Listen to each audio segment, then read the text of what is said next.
Assalamualaikum warahmatullahi wabarakatuh.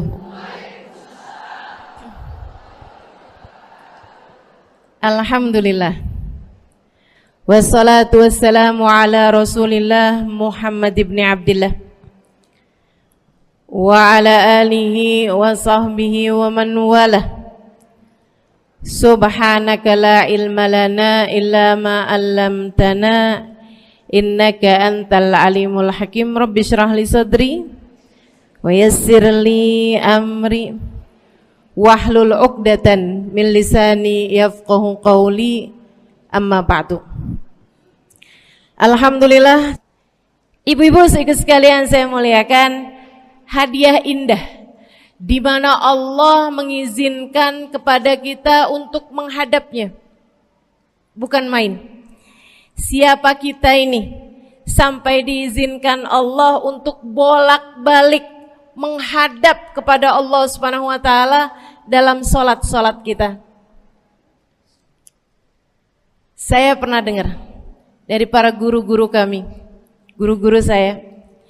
Mereka mengatakan di saat orang salat, di saat kamu salat, di saat saya salat, bukan hanya karena saya mau sholat, kamu mau sholat, akan tetapi karena kamu dianggap mulia di mata Allah, sehingga Allah izinkan dirimu untuk menghadap padanya. Ketika saya sholat, bukan hanya karena saya mau sholat, akan tetapi karena saya punya nilai di mata Allah, sehingga Allah izinkan kepada saya untuk menghadap padanya. Sebaliknya, ketika kamu tidak mau sholat, bukan hanya karena kamu tidak mau sholat, akan tetapi karena kamu sudah jatuh dalam pandangan Allah, terhina dalam pandangan Allah, sehingga Allah tidak lagi mengizinkan kepadamu untuk menghadap kepadanya. Ketika seseorang tidak sholat, bukan hanya karena dia tidak mau sholat, akan tetapi karena ia sudah tidak lagi bernilai di mata Allah, sehingga Allah tidak izinkan dia untuk menghadap padanya. Teman-teman, saudariku sekalian yang saya muliakan, kalau bicara tentang sholat nih teman-teman, ada 4 tingkatan, ada 4 kelas. Untuk kamu melihat sholatmu sudah ada di kelas yang mana? Kalau saya boleh bilang kelas teratasnya nih kelas bisnis, oke lah ya. Kelas bawahnya lagi kelas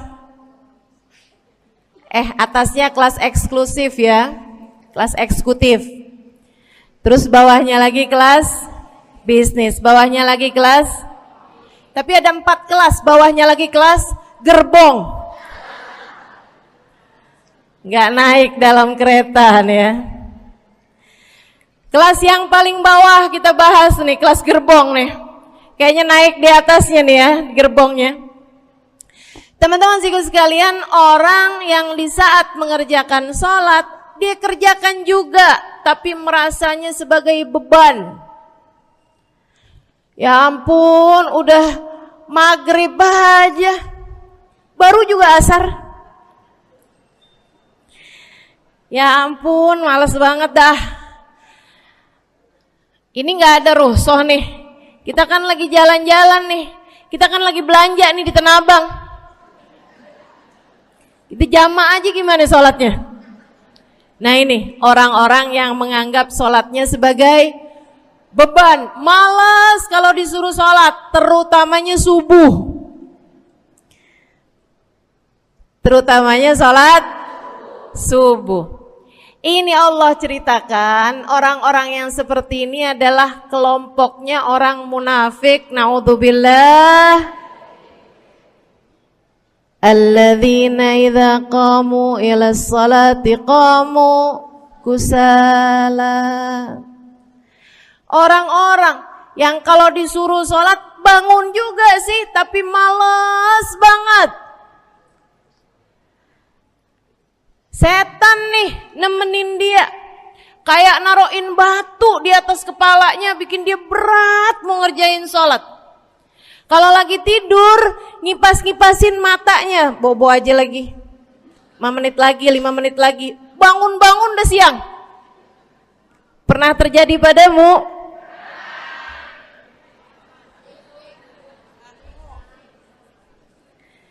Jemur kunut. Bu, yang dijemur tuh jemuran aja, cucian aja. Jangan sampai jemur kunut. Kunutnya dijemur ya. Ketika ada seseorang yang disampaikan kepada Nabi Muhammad bahwasanya orang itu tidak bangun kecuali sesudah azan subuh, artinya enggak tahajud, artinya enggak bangun di sepertiga malam terakhir, bangunnya sesudah azan subuh.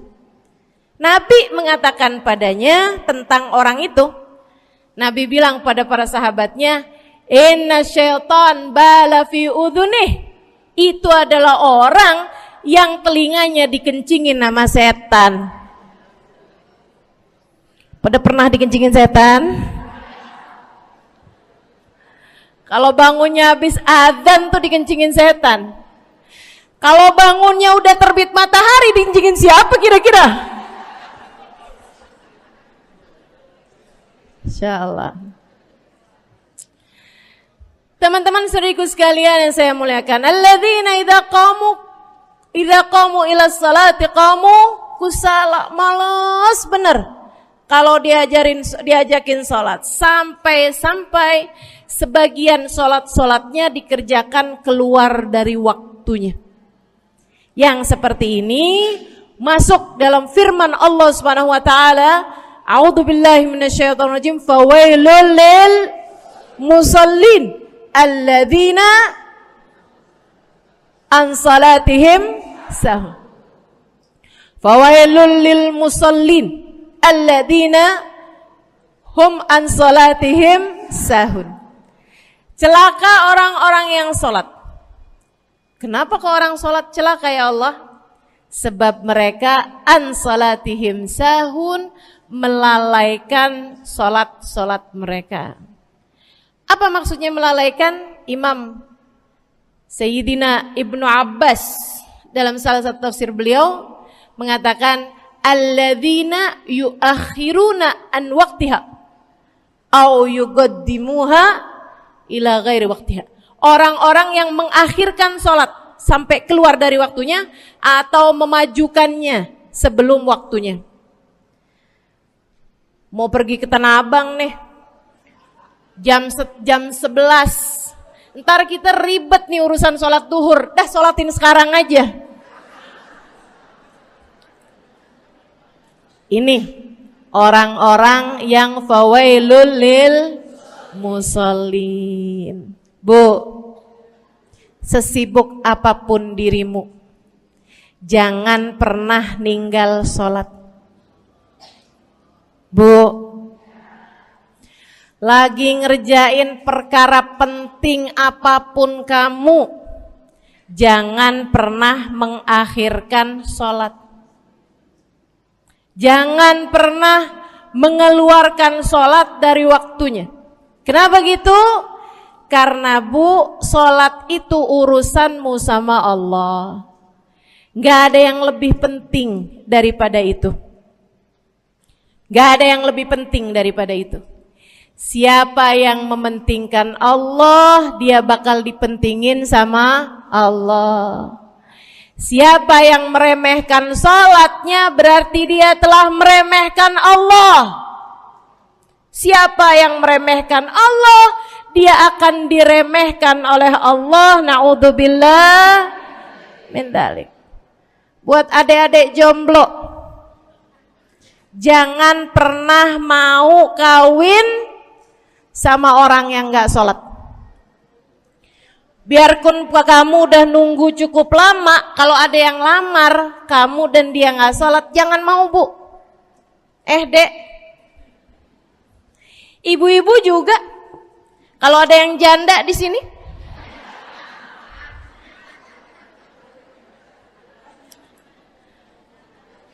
terus ada yang lamar kamu, Walaupun di garasinya ada kijang,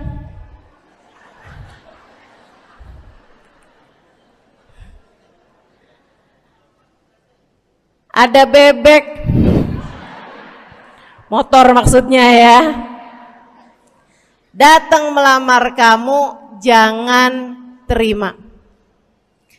Orang yang gak sholat, kamu jangan mau jadi istrinya. Kenapa? Saya kasih tahu ya, Allah aja dia tinggalin, apalagi kamu.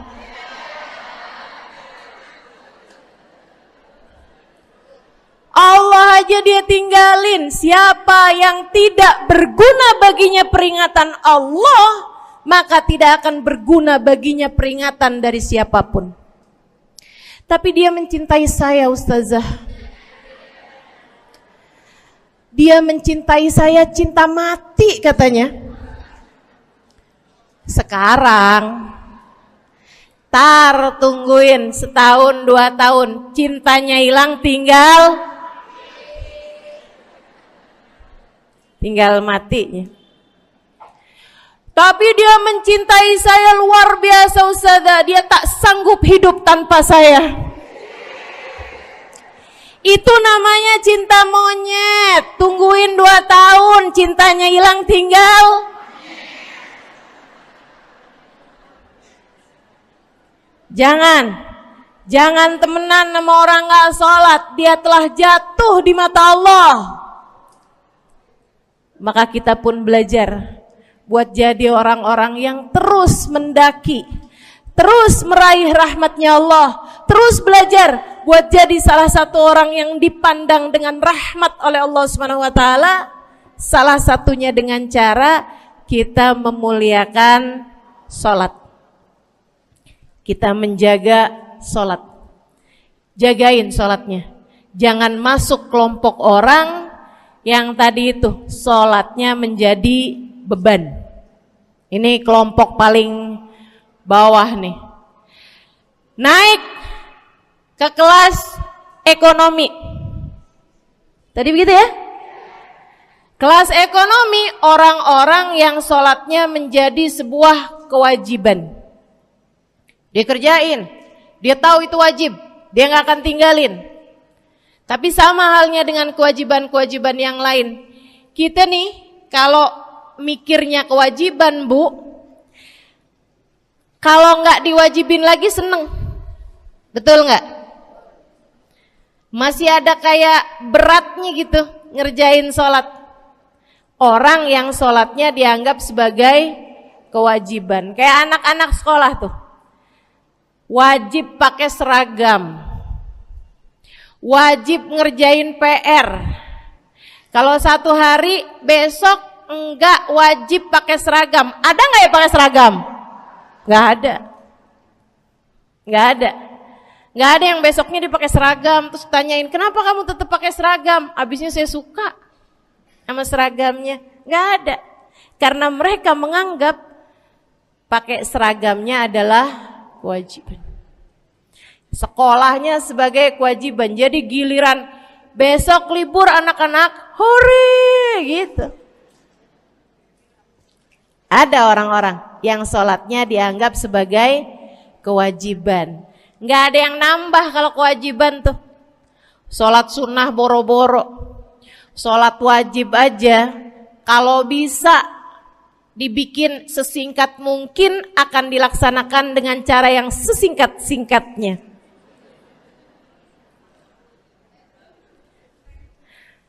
Habis ruku i'tidal sujud cepet bener ya. Malaikat raqib sama malaikat atid nih udah tahu aja kalau dia sholat. Habis ghairil maghdubi alaihim waladdallin. Malaikat atid bilang sama malaikat raqib, kulhu, catat kulhu udah pasti.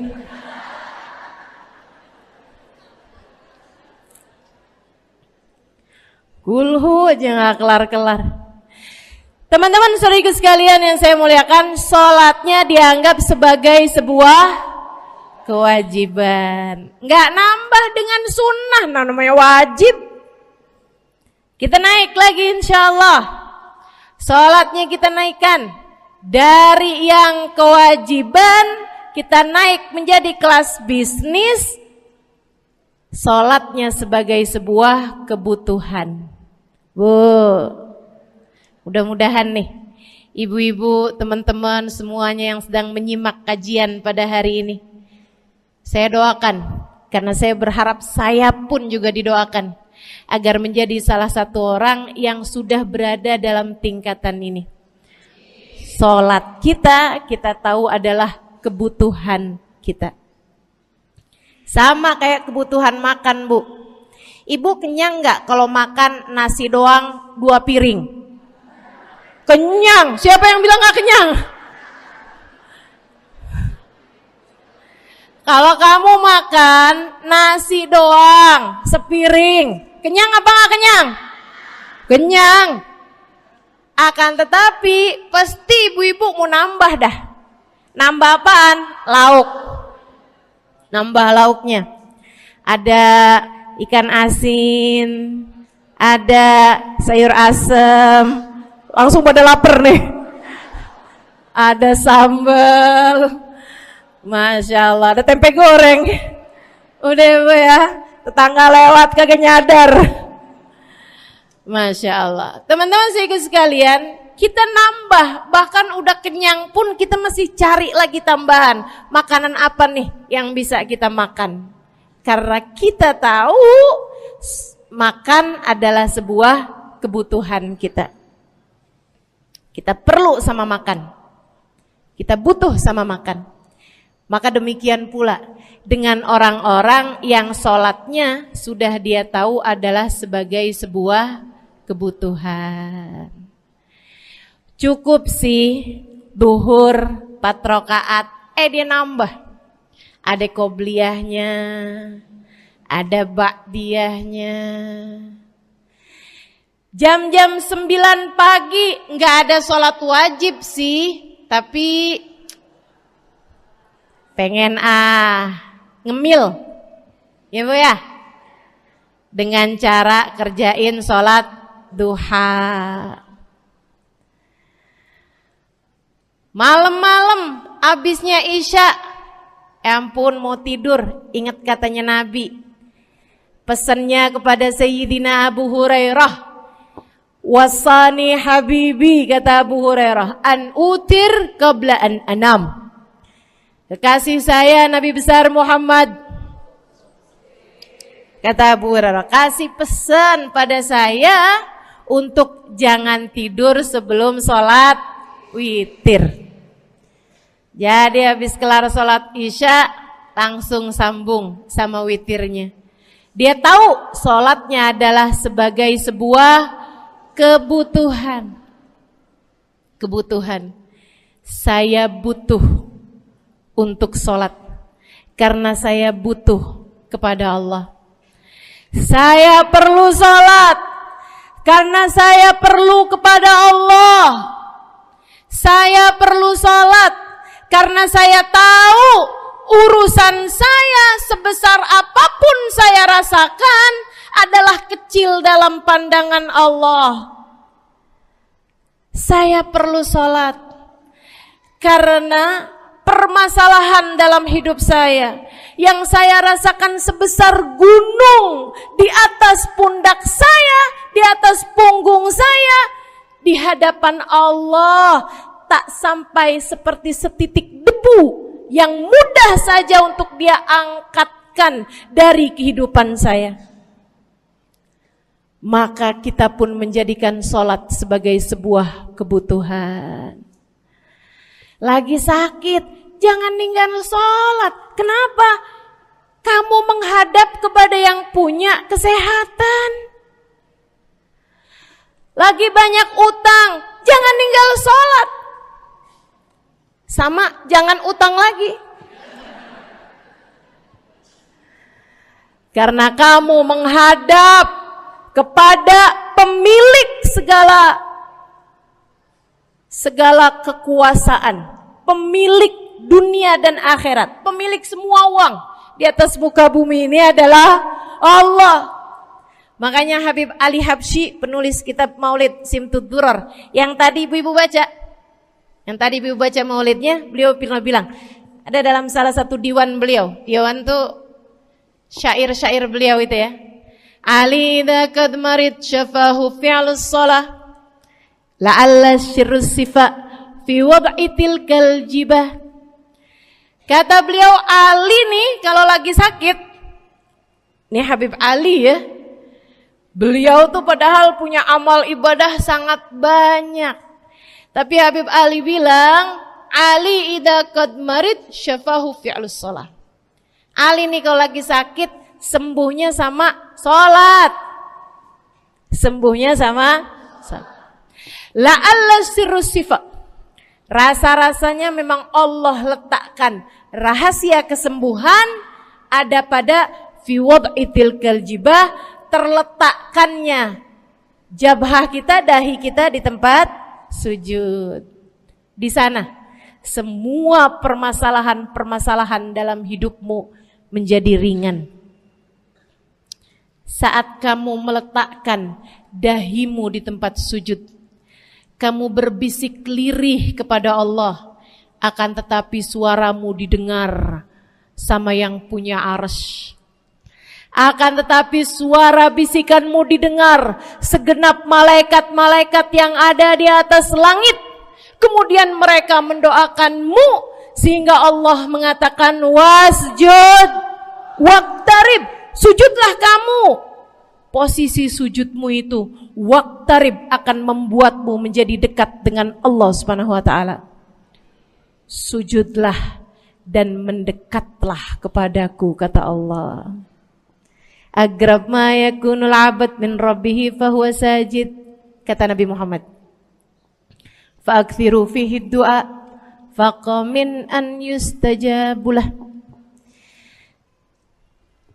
Tempat terdekat seorang hamba dengan Tuhannya adalah saat dia sedang sujud.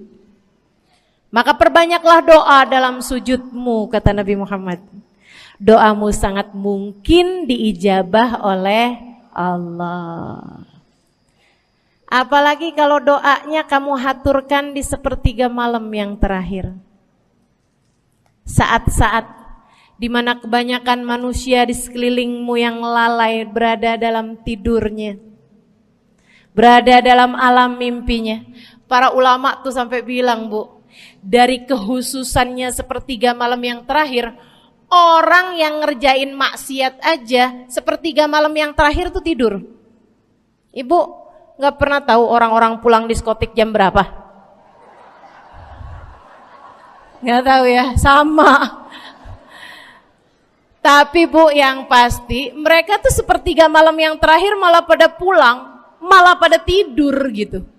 Orang maksiat aja itu sama Allah dibuat tidur tuh di jam-jam yang biasanya turun rahmatnya Allah. Allah mau milih nih mana nih hamba-hambaku, pilihan-pilihanku akan aku bangunkan untuk menghadapku. Kemudian Allah Subhanahu wa taala bertanya, hal min mustaghfirin, hal min taib, hal min talibi hajatin faunilahul matalib. Siapa nih di antara kalian yang lagi mohon doa, minta pertolongan, mohon ampunan, akan aku beri, kata Allah Subhanahu wa taala, sebab kalian meminta pada waktu yang paling aku suka. Kalau punya hajat minta. Kapan mintanya? Dalam sujud. Kapan sujudnya? Dalam sholatmu di sepertiga malam yang terakhir. Bu, ngelihat muka-mukanya pada punya hajat banyak-banyak nih. Gimana tahajudnya? Mudah-mudahan Allah jadikan kita salah satu di antara mereka yang menyibukkan diri di sepertiga malam yang terakhir, insyaallah. Sampai-sampai Bu ya, saya tinggal lama di kota Hadramut dulu. Orang-orang di Hadramut, orang awamnya, itu kalau mereka punya anak kecil umur 1 tahun, 2 tahun, 3 tahun tuh, punya anak bayi, balita gitu. Kalau mereka bangun di sepertiga malam yang terakhir, mereka akan membangunkan anak-anaknya walaupun buat main. Alasannya 2. Yang pertama, agar mereka terbiasa bangun di jam-jam segitu. Nantinya kalau besarnya mereka jadi udah kebiasaan bangun di jam segitu, gampang ngerjain tahajud. Alasan yang kedua, ibu-ibu sekalian, agar anugerah, karunia, rahmat, pemberian Allah yang Allah turunkan di sepertiga malam yang terakhir, anak-anak mereka pun berhak untuk mendapatkannya karena mereka tidak sedang dalam keadaan tidur dan dalam keadaan berjaga. Kan kebalik sama orang kita. Anak-anak kita, cucu-cucu kita kalau bangun jam segitu kita tidurin lagi. Masih malam nak, masih malam. Mama masih ngantuk nak. Masya Allah. Ibu, saya punya ibunya guru saya. Saya punya guru salah satunya dan yang tercinta di hati saya, Sayyidil Habib Umar bin Hafid. Guru saya. Beliau punya ibu namanya Hubabah Zahra. Almarhumah, baru meninggal masa-masa deket pandemi. Ya Bu ya, baru aja beberapa tahun silam meninggalnya. Itu ibu-ibu sekalian punya anak kalau nggak salah 12. Kalau nggak salah 12 anak beliau. Laki-laki 5. Kalau saya nggak salah ya, mohon maaf kalau saya salah. Kemudian yang perempuan 7. Semuanya soleh-solehah. Semuanya Bu, jadi orang-orang yang luar biasa, yang terutamanya anak yang pertama yaitu Habib Ali Masyhur jadi mufti pada zamannya di Kota Tarim. Sampai wafatnya beliau masih sebagai mufti. Mufti itu Bu, permasalahannya umat semuanya ada di meja beliau untuk beliau selesaikan. Anak yang laki-laki yang paling kecil, Al Habib Umar bin Hafid, menjadi kita tahu semuanya ya, orang soleh, ulama, waliullah. Ibu-ibu sekalian, kita mau tahu nih, anak-anak soleh-solehah semacam itu ibunya kayak gimana gitu. Karena Bu, mohon maaf. Walaupun memang Nabi Nuh, nabinya udah soleh, anaknya gak soleh. Kan begitu ya? Ada juga sih, tapi secara mayoritasnya Bu, buah jatuhnya tak jauh dari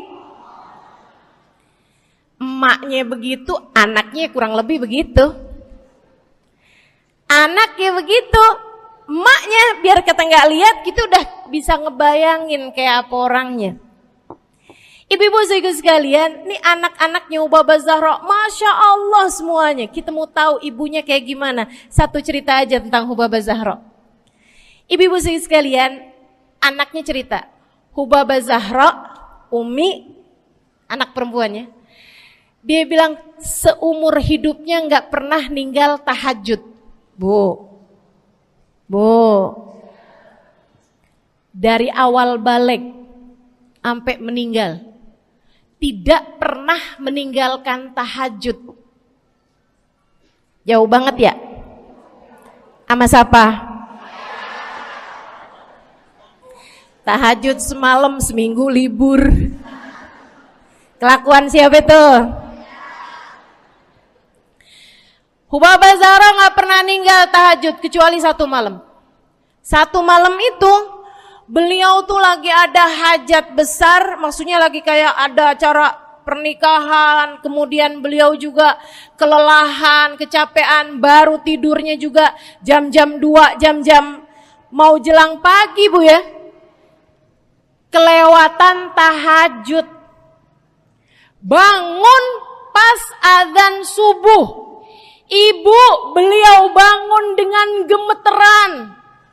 Beliau bangun dengan menggigil padahal enggak musim dingin. Beliau bangun, azan, innalillah wa inna ilaihi rajiun. Azan, astagfirullah, ya Allah, astagfirullah, azan, ya Allah, ampuni Zahra ya Allah, ampuni Zahra ya Allah. Anaknya cerita, hari itu aku tidak pernah melihat ibuku berlelehan air mata sepanjang hari lebih daripada hari tersebut. Hari itu kami melihat ada seorang perempuan berlelehan air mata beristighfar memohon ampun kepada Allah karena satu malam dalam hidupnya beliau meninggalkan tahajudnya, teman-teman. Masya Allah, Masya Allah. Tiap kali makan ingat gitu, ya ampun tadi malam gak tahajud, samihni ya Rab, samihni ya Rab, sampai gak enak makan. Insya Allah, insya Allah. Mudah-mudahan Allah jadikan keagungan sholat ada dalam hati kita. Sholat kita jadi kebutuhan. Insya naik tingkat eksekutif, teman-teman. Tadi saya ulangin lagi dah, karena ibu-ibu kan suka rada lupaan. Kelas yang paling bawah, kelas apa tadi? Gerbong. Menjadikan sholatnya sebagai beban. Kelas berikutnya menjadikan sholat sebagai kewajiban. Naik lagi menjadikan sholat sebagai kebutuhan. Tingkat terakhirnya ada hamba-hamba tercinta di sisi Allah yang menjadikan sholat mereka sebagai sebuah hiburan dalam hidupnya, hobi dalam hidupnya. Diawali, dicontohkan oleh baginda kita Nabi besar Muhammad yang mengatakan dalam hadis sahihnya, wa ju'ilat qurratu aini fis shalah, wa ju'ilat qurratu aini fis shalah. Dijadikan, kata Nabi Muhammad, Allah telah menjadikan, dijadikan li untukku qurrat aini, kesenanganku dalam kehidupan, kebahagiaanku ada pada, hobiku ada pada as-shalah, salat. Nabi itu orang yang kesenangan beliau, hobi beliau adalah salat. Kana idza faza'ahu amrun aladha ila shalah. Kata para sahabat meriwayatkan, Nabi kalau lagi dengar kabar-kabar yang gak enak, segera menuju kepada sholat. Nabi kalau udah ada kabar-kabar Rasul pasukan kita terkalahkan di medan peperangan, Nabi ngelihat Bilal. Kemudian Nabi Muhammad nanya, udah dekat waktu sholat Bilal? Sebentar lagi Rasul, arihni bihaya Bilal, arihni bihaya Bilal. Yuk Bilal, santaikan diri saya Bilal, tolong hibur diri saya Bilal. Segera azan dan kita akan sholat bersama-sama wahai Bilal. Kesenangan beliau, hobi beliau dalam sholat, dalam hidup adalah sholat. Teman-teman saya sekalian, bukan hanya Nabi Muhammad, tapi para sahabat-sahabat Nabi Muhammad, tapi para tabi'in, para tabi'it tabi'in. Saudaraku sekalian saya muliakan, Sayyidina Umar bin Khattab alaihi ridwanullah, kana idza ja'ahu hal, apabila beliau dalam keadaan hatinya lagi khusyuk, hatinya lagi nyambung banget sama Allah Subhanahu wa taala, kalau mau salat sunnah manggil orang. Beliau sholat dalam masjid, ada orang mau sholat sunnah, ada orang lagi baca Quran dipanggil sama beliau. Kamu saya bayar ya, kamu duduk sebelah sini saya nih, baca Qurannya deketan saya sini, kamu saya bayar. Buat apaan wahai Sayyidina Umar? Buat negur saya, ngingetin saya lagi sholat nih. Oh gak usah dibayar Tuan. Yaudah kalau gitu kamu duduknya sebelah sini ya. Tugas saya apa Tuan? Kalau kamu lihat saya sholat berdirinya kelamaan, ingetin saya buat ruku. Kalau kamu lihat ruku saya kelamaan gak bangun-bangun, ingetin saya buat bangun. Kalau kamu lihat sujud saya kelamaan, ingetin saya buat duduk. Karena saya sekarang ini kalau lagi berdiri baca Al-Quran, lupa buat ruku. Dari nikmatnya bacaan Quran beliau. Baik Tuhan, sholat, baca Fatihah, habis itu baca Quran. Surat Al-Quran, dapat selesai satu, kok masih enak, baca lagi, masih enak lagi, baca lagi. Yang sebelah beneran nih gak ruku-ruku. Beliau berdiri kemudian bilang, Tuan ruku, gak kedengeran. Beliau berdiri deketin telinganya, Tuan ruku, belum kedengeran juga. Ruku, Allahu Akbar. Sayyidina Umar bin Khattab. Tabi'in, Sayyidina Ali Zainal Abidin. Pernah lagi sholat, rumahnya kebakaran, teman-teman. Sholat sunnah di waktu malam, rumahnya kebakaran. Orang-orang pada teriak-teriak, Tuhan harik, nar, ya ibn binti Rasulillah, wahai anak dari cucunya Nabi Muhammad. Tuhan, ada api di sekitarmu. Tuhan, kebakaran. Tuhan, kebakaran. Allahu Akbar. Sami Allahu liman hamidah. Enggak lihat apa-apa. Habis selesai sholat baru lihat, kebakaran nih rupanya. Orang-orang pada bilang, kami sudah mengingatkanmu Tuhan. Apa jawab beliau? Al-hadni an-narul kubro. Di depan saya ada api yang jauh lebih besar, api neraka. Saya nggak lihat api sekecil ini. Masya Allah. Saudaraku sekalian yang saya muliakan, para ulama Allah Subhanahu Wa Taala. Terakhir saya mau ceritakan Sayyidil Habib Abu Bakar As-Sakran, penulis Wirid Sakran. Kalau teman-teman pernah tahu, beliau saudaraku sekalian saya muliakan dapat julukan As-Sakran, orang yang mabuk. Karena mabuk kepada Allah Subhanahu Wa Taala. Beliau pernah satu waktu kena penyakit di punggungnya. Beliau kemudian tanya sama dokter, kata dokter, wah ini nih penyakit mesti diangkat, mesti dioperasi. Ya udahlah, operasiin saya. Disuguhin 1 gelas khamr di waktu yang telah ditetapkan untuk jadi waktu operasi. Apa ini? Khamr, minuman keras. Zaman itu belum ada obat bius. Dia bilang, ini buat apa? Khamr ini Tuhan, minuman keras ya, agar engkau enggak sadar. Jadi enak gitu kita ngoperasinya. Dia bilang, saya mau dengan kesehatan saya kepengen ngerjain taat kepada Allah, saya enggak mau. Saya dapetin kesehatan saya dengan cara mengerjakan yang diharamkan Allah, yaitu minuman keras. Saya enggak perlu ini. Waduh, kalau gitu enggak bisa dioperasi Tuhan. Kenapa soalnya? Ya nanti kan kesakitan, nanti susah operasinya gitu. Oh gampang. Kalau kalian pengen bikin saya enggak sadar, enggak perlu minuman keras. Terus gimana? Operasikan kalau saya sedang sholat. Maka mulailah, dokter-dokter udah pada siap. Beliau lagi sholat sunnah ya Bu ya.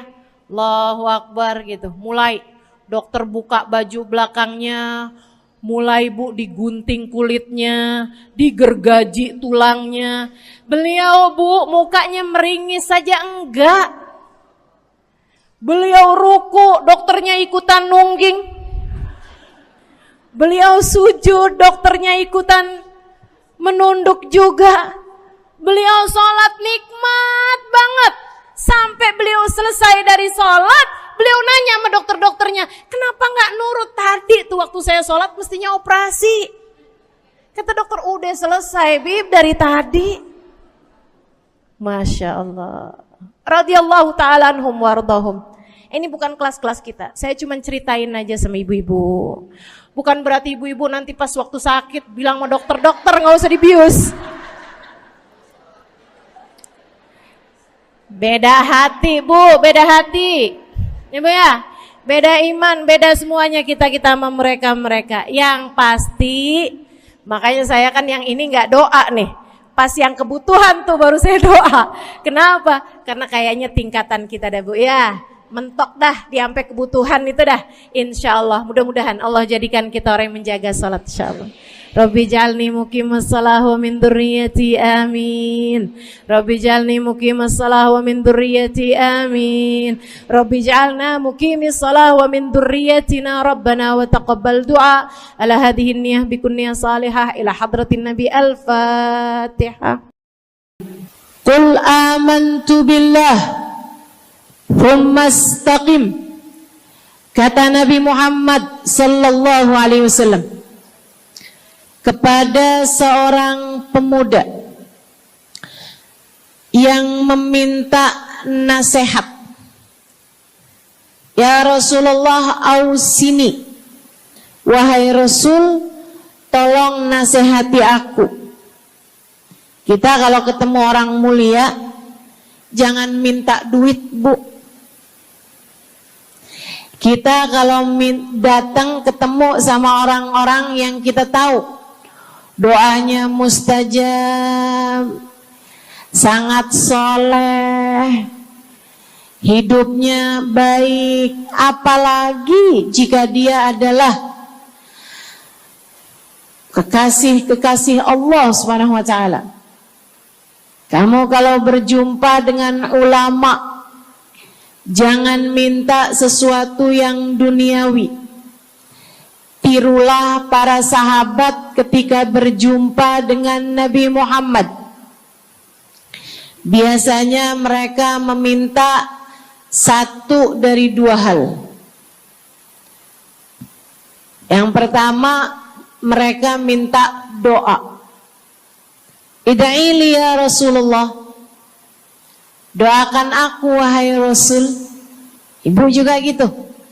Kalau ketemu sama ulama, ketemu orang soleh, ketemu kiai, ketemu habib yang kita tahu doanya mustajab, bertemu Hubabah, mintalah doa. Tapi jangan hanya sekedar urusan doa duniawi, Bu. Doa duniawi itu yang gimana Ustazah? Doa yang kalau diijabah nggak akan manfaat begitu kamu masuk dalam alam kubur. Itu namanya doa duniawi.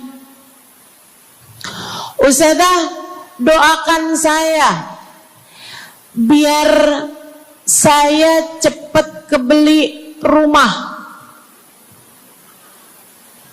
Bu, kalau mati rumahnya dibawa gak? Ustazah, doakan saya kepengen beli HP baru. Dibawa gak HP-nya? Enggak. Itu namanya doa duniawi. Ustazah, doakan biar suami saya tambah cinta.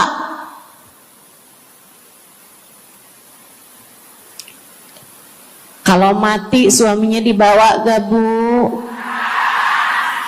Walaupun kamu mau, dia gak bakalan mau, Bu. Sesuatu yang sifatnya duniawi. Ustazah, doakan biar anak saya soleh. Duniawi apa bukan? Bukan. Sebab kesolehan anak akan jadi tambahan bekal bagimu ketika kamu masuk dalam alam kubur. Jadi nggak boleh nih Ustazah doa urusan duniawi atau minta didoakan urusan-urusan duniawi. Boleh, tapi jangan cuma itu. Nanti takutnya kamu nyesel. Kalau selama di dunia kamu doanya hanya untuk urusan dunia, takutnya begitu masuk dalam kuburan sudah tidak ada lagi doa yang akan Allah ijabah untukmu ketika kamu ada dalam alam kubur nanti. Sayang-sayang. Jadi kalau doa, prioritaskan urusan akhirat. Insya saya berasa banget jadi orang yang sering dimintain doa sekaligus juga sering minta doa. Saya kalau ketemu orang soleh, ketemu habaib, ketemu hubabah, saya akan minta doa, nggak pernah minta duit saya.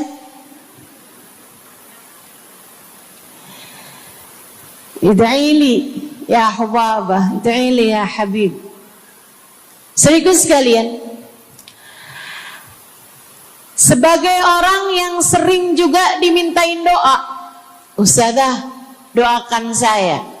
Banyak tuh Saya merasakan perbedaannya saat saya ada di Tarim sama ketika saya sudah pulang dan kembali ke negeri ini. Waktu saya di Tarim, orang kalau minta doa sama saya, usik berdoa, tolong ya doain saya. Saya suka tanya, doa apa? Selalu aja, hampir semuanya mengatakan hal yang sama.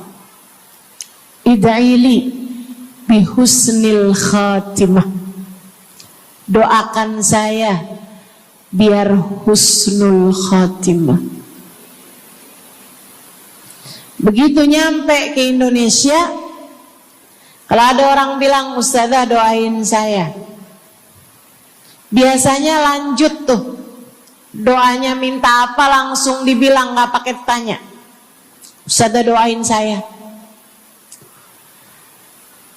biar utang cepat lunas. Ustazah doain saya biar cepat dapat jodoh. Ustazah doain saya biar jadi orang kaya. Ustazah doain saya biar suami nggak mendua. Ya Allah, ternyata kebanyakan orang kita kalau minta doa seringnya urusan duniawi.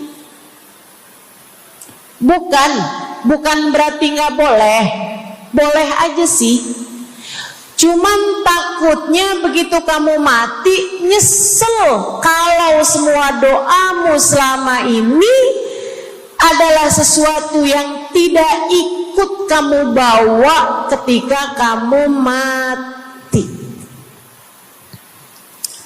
Kalau kita lihat para sahabat ketika mereka berjumpa dengan Nabi Muhammad, selalu saja banyak diantara mereka yang minta doa. Nabi pernah tanya, doanya apa? Macem-macem jawaban para sahabat. Ada yang begini, Harithah menjawab, Ida'ili an yarzuqani Allah asyhada fi sabilih. Rasul, doakan saya biar saya dikaruniai mati syahid di jalan Allah.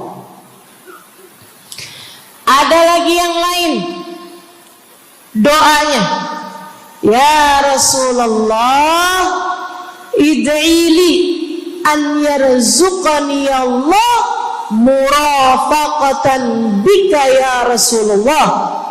Doakan biar saya nanti di masa sesudah kematian saya, di masa akhirat nanti bisa mendampingimu wahai Rasulullah, bisa berjumpa denganmu wahai Rasul, bisa ada dalam rombonganmu wahai Rasulullah. Doa-doa yang sangat ukhrawi, doa-doa yang sangat akhirat, karena mereka sudah faham tujuan hidup sesungguhnya adalah mencari ridha Allah Subhanahu wa ta'ala. Tujuan hidup sesungguhnya adalah bergerak menuju surga Allah Subhanahu wa ta'ala.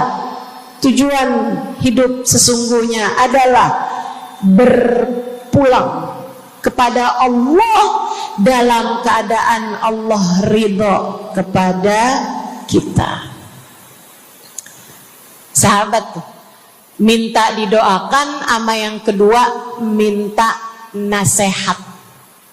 Kita juga nyontoh, kalau ketemu orang soleh, kalau ketemu ulama, kalau ketemu habaib, ketemu kiai, ketemu bunyai, ketemu hubabah, ketemu ustadzah, ketemu ustadz,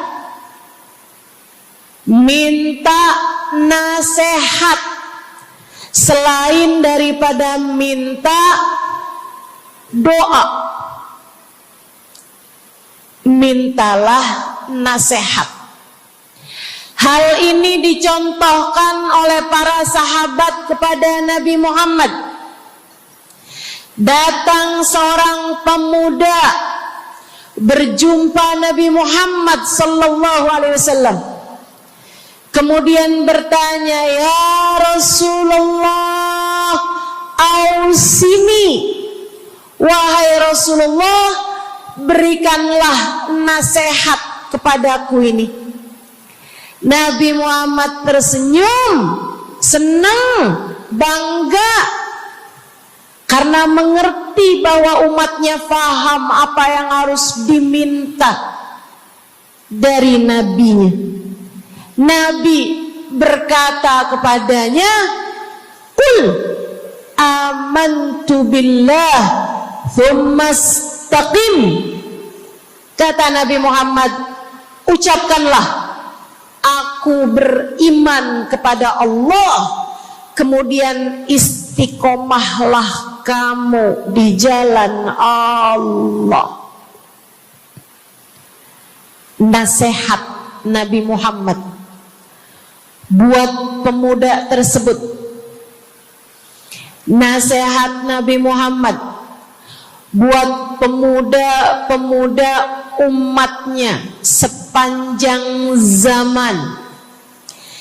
Nasihat Nabi Muhammad buat umatnya, baik yang muda maupun yang tua, baik laki-laki maupun perempuan, baik yang pintar maupun yang kurang pintar.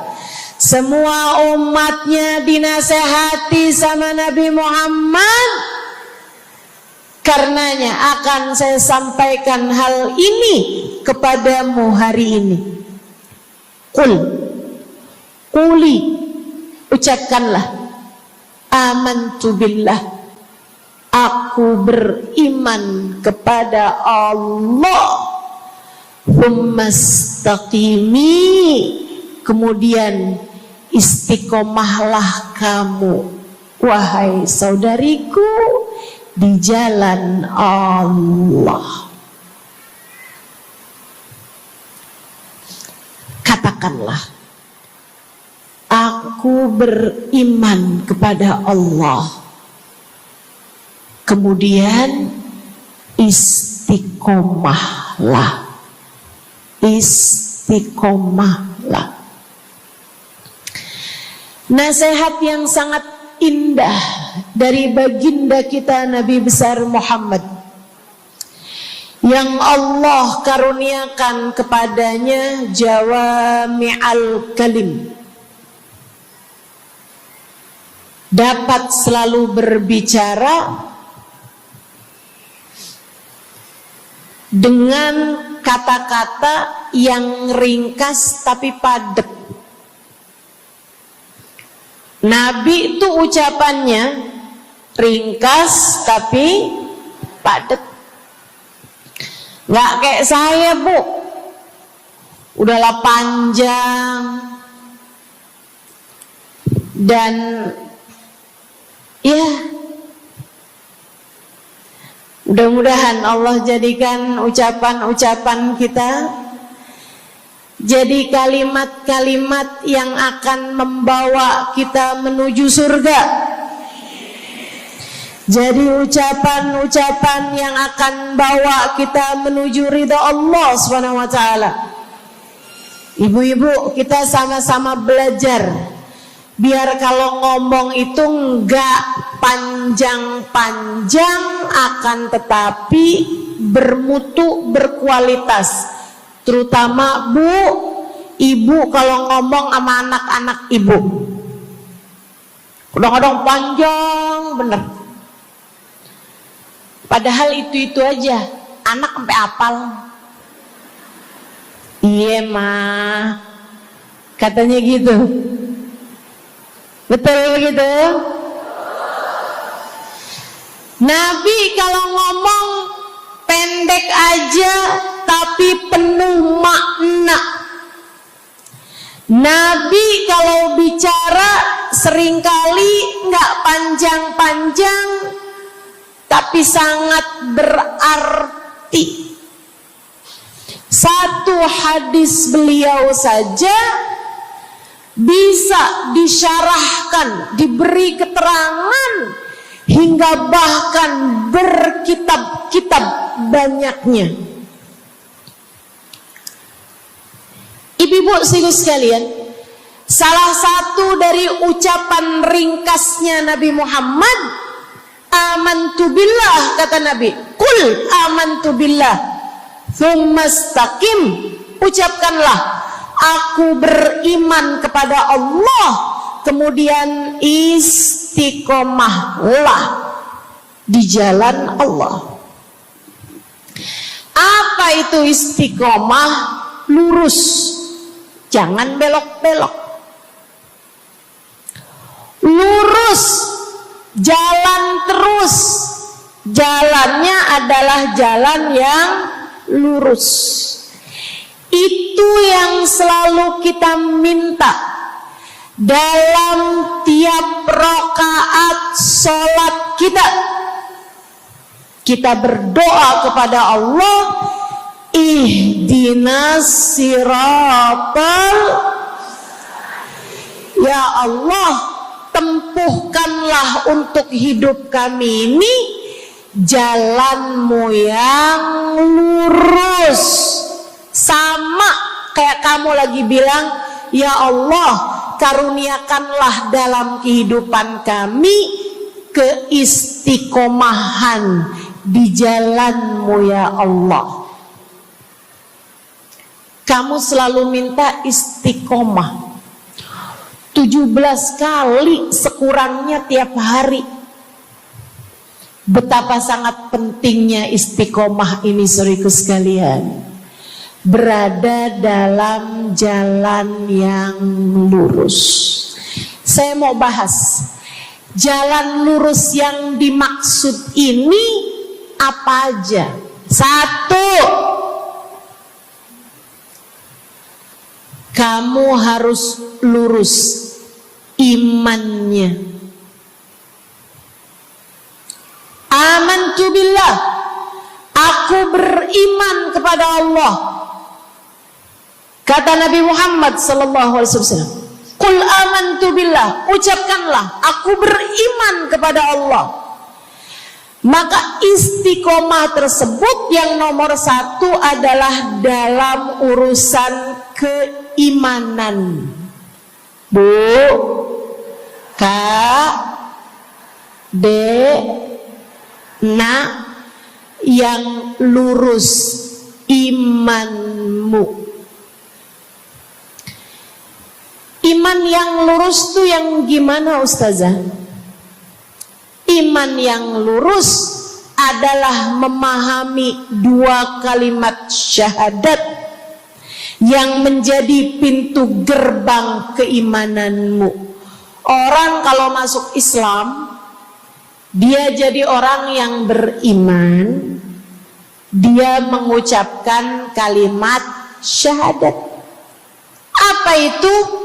La ilaha illallah. Yang pertama. Yang kedua, Muhammad Rasulullah. Tidak ada Tuhan selain Allah. Itu harus kamu miliki dalam hatimu secara lurus, istiqomah. Gak ada Tuhan selain Allah. Jangan hari ini Tuhannya Allah, besoknya Tuhannya duit. Apapun aja yang disuruh sama duit, yang ada duitnya, yang haram-haram pun diterjang. Lah kenapa begitu? Saudaraku sekalian, qul amantu billah, ucapkan aku beriman kepada Allah, aku faham arti la ilaha illallah. Tidak ada Tuhan selain Allah. Tidak ada yang mengatur kehidupan selain Allah. Tidak ada yang memberi rezeki selain Allah. Maka berimanlah kepada Allah. Kalau ada istri bilang sama suaminya, kalau kamu nanti pulang bawa duit, ahlan wa sahlan, selamat datang. Tapi kalau kamu pulang nanti nggak bawa duit, silakan tidur di luar.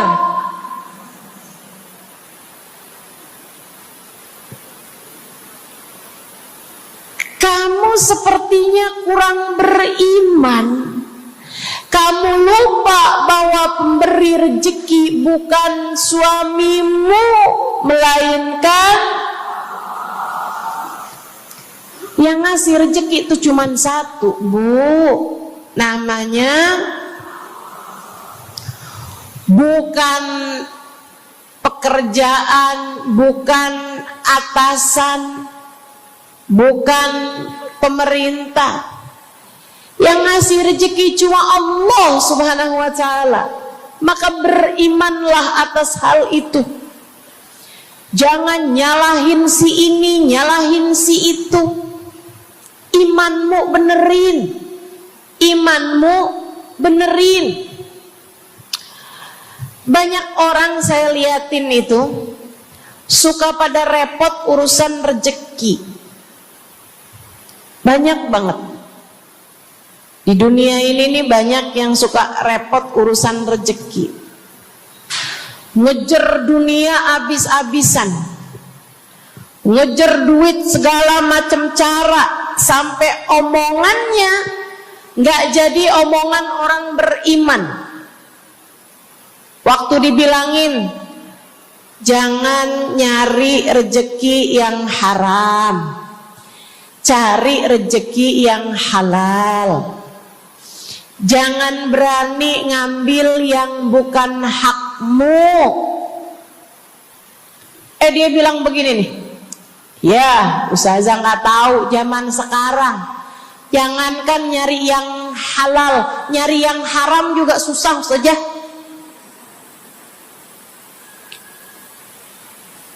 Itu omongan orang nggak beriman. Kamu mesti ngerti dulu. Kalau yang kamu minta adalah urusan rezeki, dengerin. Kalau yang kamu minta urusan rezeki, kamu harus datang kepada alamatnya.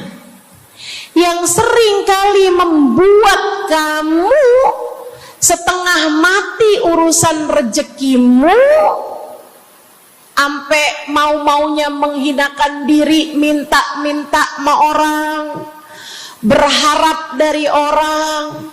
Seorang ibu berharap dari anaknya, seorang istri berharap dari suaminya. Saudariku sekalian, yang sering kali membuat kamu tersiksa urusan rezeki adalah karena kamu salah alamat. Kamu salah alamat. Kamu sedang tersesat jalan. Kamu sedang salah arah. Makanya jadinya kemana-mana kamu nggak nemu. Orang alamatnya aja salah. Ini kalau kamu mau ke Kubah Mas, tapi kamu perginya ke Taman Mini, nyampe apa nggak nyampe? Dapat apa nggak majelisnya? Nggak dapat. Kenapa? salah alamat. Yang dicari kubah emas, kamu perginya ke keong emas. Nggak nyampe, nggak dapet. Saya kasih tahu padamu, alamat rezekimu ada pada Allah. Alamat rezekimu ada pada Allah. Alamat rezekimu ada pada Allah. Maka berimanlah kepadanya. Fahamilah arti la ilaha illallah. Tidak ada Tuhan kecuali Allah. Gak ada yang ngasih rezeki selain kamu. Lagi sakit, kamu mau nyari obat, saya kasih tahu alamat obatmu. Alamat yang bisa menyembuhkanmu hanya satu, namanya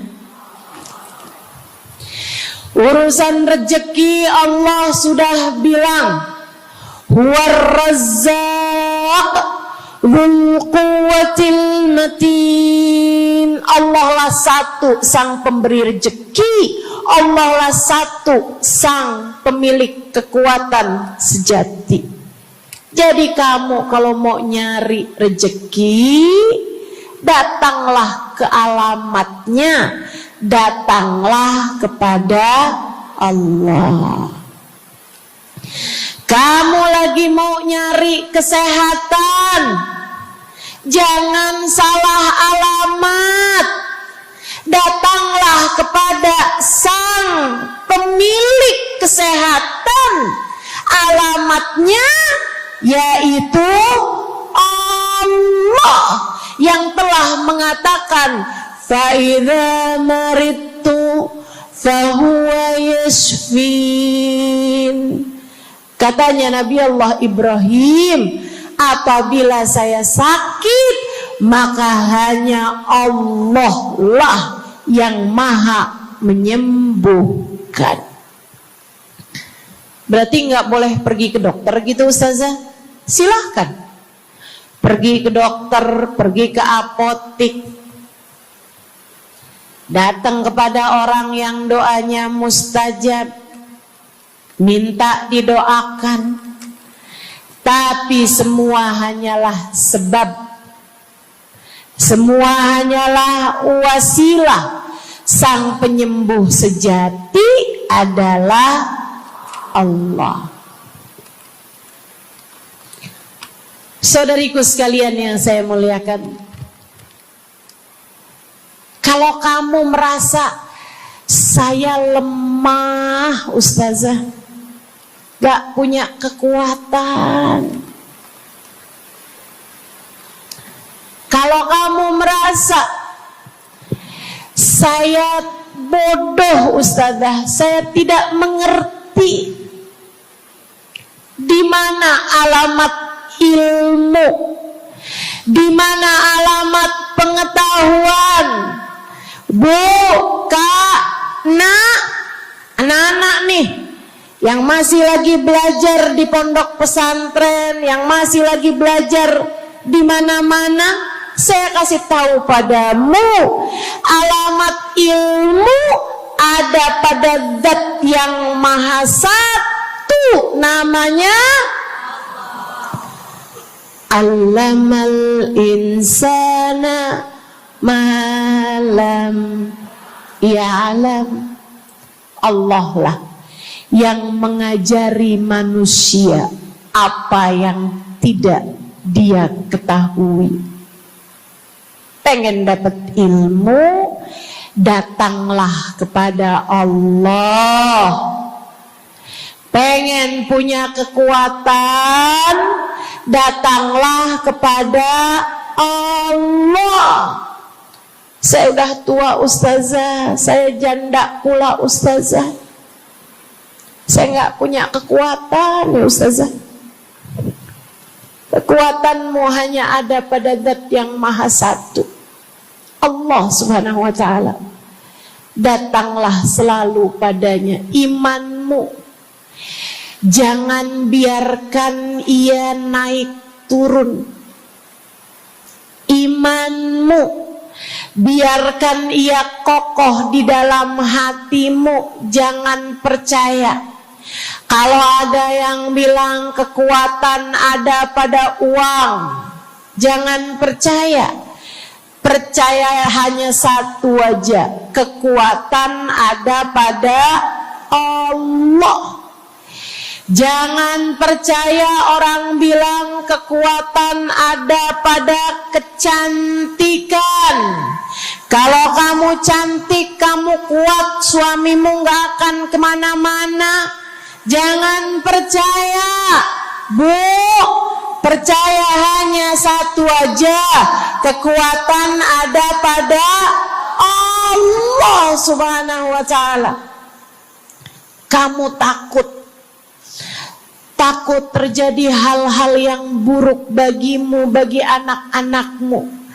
Kamu kepengen ada yang jaga. Ibu gak usah pusing-pusing mau nyari bodyguard, gak usah pusing-pusing mau sewa security, pengamanan.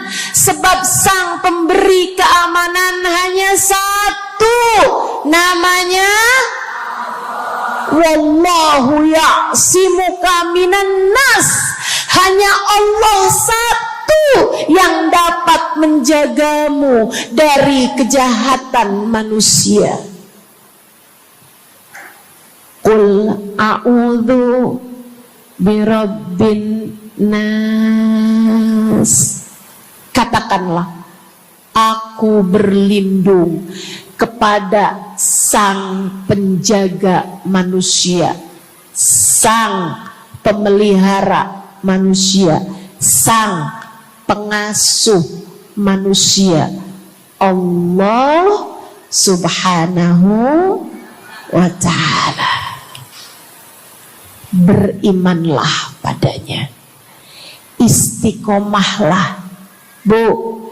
Gak ada yang bisa bikin orang meninggal selain Allah. Gak ada. Tapi dia ditabrak orang, Ustazah. Kalau gak ditabrak dia gak bakalan mati. Kamu kebalik. Justru karena dia harus mati, Allah jadikan dia ditabrak. Jelas? Ini imannya mesti yang benar nih. Jangan kamu kira ini ada dokter malpraktek sehingga dia kemudian meninggal dunia. Jangan kamu kira karena salah minum obat dia mati. Bukan, ibu-ibu sekalian. Justru karena dia harus mati, karenanya kemudian ketemu sama dokter yang malpraktek lah, ketemu sama obat yang salah lah. Itu hanya sebab kematiannya itu sendiri. Allah udah bilang, idza jaa ajaluhum la yastakhiruna sa'atan wa la yastaqdimun. Apabila datang ajal seseorang, gak ada siapapun yang bisa memajukan barang semenit pun, gak ada yang bisa memundurkan meski sesaat sekalipun. Gak ada. Emang udah kepastiannya. Waktunya mati ya mati, Bu. Gak ada yang bisa menghidupkan, sekaligus tidak ada yang bisa mematikan selain Allah. Itu artinya istiqomah dalam iman. Tapi tunggu dulu, sebelum saya lanjutkan istiqomah yang lain, selain beriman kepada Allah, kamu juga harus beriman kepada Nabi Muhammad. Kamu harus beriman kepada Nabi Muhammad. Beriman bahwa beliau adalah, a'udzubillahi minasyaitonir rajim, qul innama ana basyarum mithlukum yuha ilayya. Dua-duanya harus seimbang. Innama ana basyarum mithlukum, tapi juga yuha ilayya. Katakanlah wahai Nabi Muhammad, aku adalah seorang manusia seperti kalian.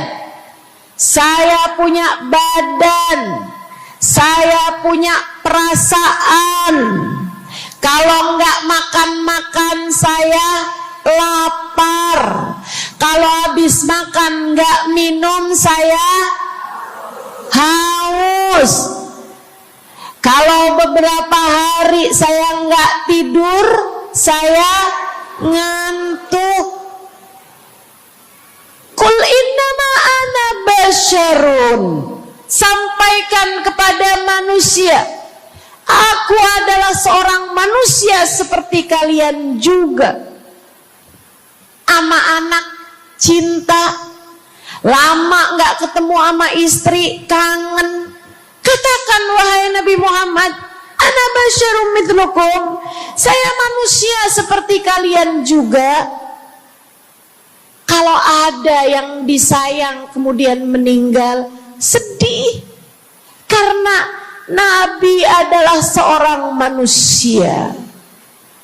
Tapi tunggu dulu, beliau tidak hanya sekedar manusia.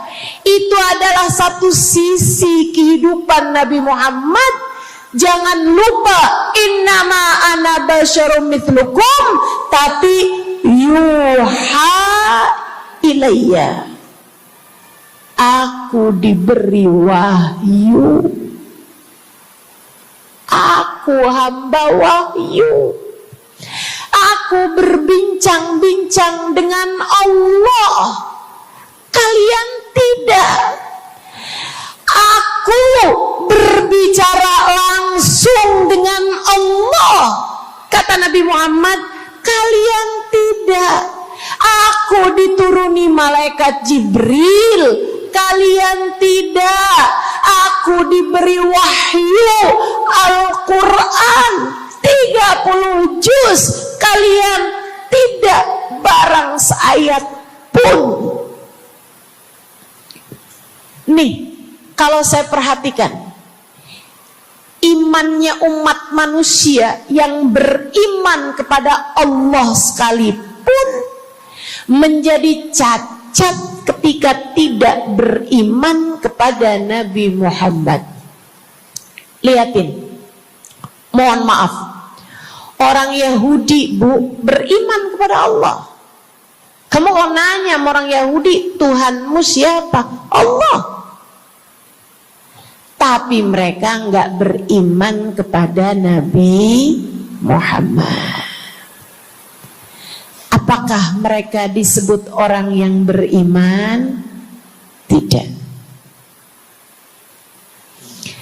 Orang Nasrani, apakah mereka beriman kepada Allah? Iya. Tapi apakah mereka beriman kepada Nabi Muhammad? Tidak. Apakah mereka beriman? Tidak. Bahkan umat Islam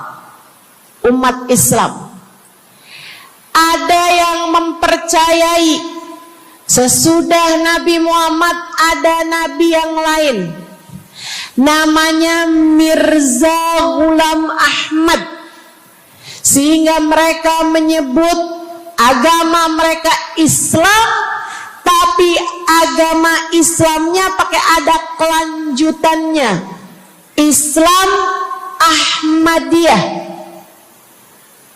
apakah mereka beriman? Tidak. Sebab syarat iman selain la ilaha illallah juga ada Muhammad Rasulullah. Bahkan Bu, ada banyak di antara kita orang-orang yang iman kepada Allah luar biasa, tapi kalau urusan kepada Nabi Muhammad, kalau lagi diceritain Isra Mi'raj, dia bilang Nabi Muhammad tuh gak usahlah segitu amat diperayakan Isra Mi'rajnya. Nabi Muhammad tuh Isra Mi'raj cuman sekedar ruhnya aja, badannya nggak pakai Isra Mi'raj. Jadi Nabi itu orang ngelihatnya kayak tidur aja, ruhnya aja yang melayang-layang. Isra Mi'raj bener, tapi ruhnya aja, badannya nggak pakai pergi. Jadi kalian nggak usah berlebih-lebihan sama Isra Mi'raj. Oh kenapa gitu? Kamu gak percaya sama Isra Mi'raj, sama badan-badannya Nabi sekalian, kamu gak percaya, kenapa? Ya karena itu gak masuk akal. Manusia kan gak bisa kayak gitu. Nabi Muhammad kan manusia. Kamu lupa bahwa Nabi walaupun manusia, beliau adalah yuha ilayya. Beliau adalah hamba wahyu. Ketika diceritakan tentang mukjizatnya Nabi Muhammad yang bisa memperbanyak makanan, bahkan ada ghazal, ada rusa yang berbicara dengan Nabi Muhammad, ada unta yang sujud kepada Nabi Muhammad, ada pohon yang datang kepada Nabi Muhammad dengan mencabut akarnya, kemudian berjalan dengan akarnya menuju Nabi Muhammad. Ketika dipanggil, kemudian sujud pohon tersebut kepada Nabi Muhammad sallallahu alaihi wasallam dan bertanya, "Mengapa engkau memanggilku wahai Nabi?" Dia nggak percaya, nggak masuk di akal. Itu hanyalah dongeng. Kita bilang tapi hadisnya sahih. Riwayatnya Ibnu Mas'ud yang menceritakan hal itu, hingga bahkan Sahibul Burda menuliskannya. Katanya Sahibul Burda Al-Imamul Busiri, Ja'at lidakwatihil asjaru sajibatan tamshi ilaihi ala saqin bila qadami. Datang ketika dipanggil sama Nabi Muhammad pepohonan. Mereka datang dengan, mereka berjalan dengan akar-akar mereka, kemudian sujud di hadapan Nabi Muhammad. Ini tentang iman. Mereka gak percaya. Mereka ngakunya paling beriman. Mereka ngakunya paling lurus imannya. Tapi kenapa kalau mengenai Nabi Muhammad kamu menjadi timpang? Ketika melihat orang ramai-ramai bersolawat kepada Nabi Muhammad, mereka kegerahan. Ketika melihat orang-orang ramai datang ke majelis-majelis maulid, merayakan, bergembira atas lahirnya Nabi Muhammad, mereka kegerahan sampai mereka bikin GAM. Apaan tuh? Gerakan anti maulid. Oh, Ada lagi mereka menyebut diri mereka gas. Apaan tuh? Saya tanya. Gerakan anti solawat lah. Kenapa kamu kegerahan sama Nabi Muhammad? Hah? Kenapa kamu ngerasa kayak takut banget umat begitu cinta sama Nabi Muhammad? Ada apa denganmu? Kamu lupa Nabi Muhammad memang manusia, tapi qul innama ana basyarum mithlukum yuha ilayya. Jangan pernah pisahkan Nabi. Meskipun beliau seorang manusia seperti kita, tapi beliau adalah hamba wahyu. Beliau adalah hamba wahyu. Kamu gerah banget orang bersolawat sama Nabi Muhammad. Ada masalah apa sama kamu? Kamu gerah banget orang baca maulid Nabi Muhammad. Bahkan ada orang-orang yang ngaku paling Islam, tapi gerah banget ngelihat orang berziarah ke makam Nabi Muhammad. Ada masalah apa sama kamu? Yang bermasalah bukan kami umat Nabi Muhammad. Yang bermasalah adalah imanmu. Sebab ketika kita diminta beriman kepada Nabi Muhammad, jangan hanya fokus kepada kemanusiaan Nabi Muhammad, fokuslah pula kepada beliau sebagai hamba wahyu. Saudaraku sekalian yang saya muliakan, istiqomah dalam iman. Beriman kepada Allah, beriman kepada Rasulullah. Cinta kepada Allah, cinta kepada Rasulullah. Cinta kepada Rasulullah, cinta kepada keluarga Rasulullah, cinta kepada sahabat Rasulullah, dan istiqomahlah dalam cinta tersebut. Jadi istiqomah menuju ridha Allah yang pertama adalah istiqomah dalam iman. Yang kedua, istiqomah dalam taat. Bu, Kak, istiqomah dalam taat. Kamu disuruh sholat,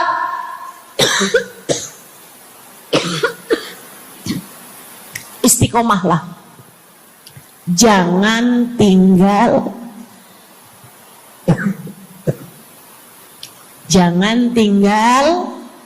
sholat.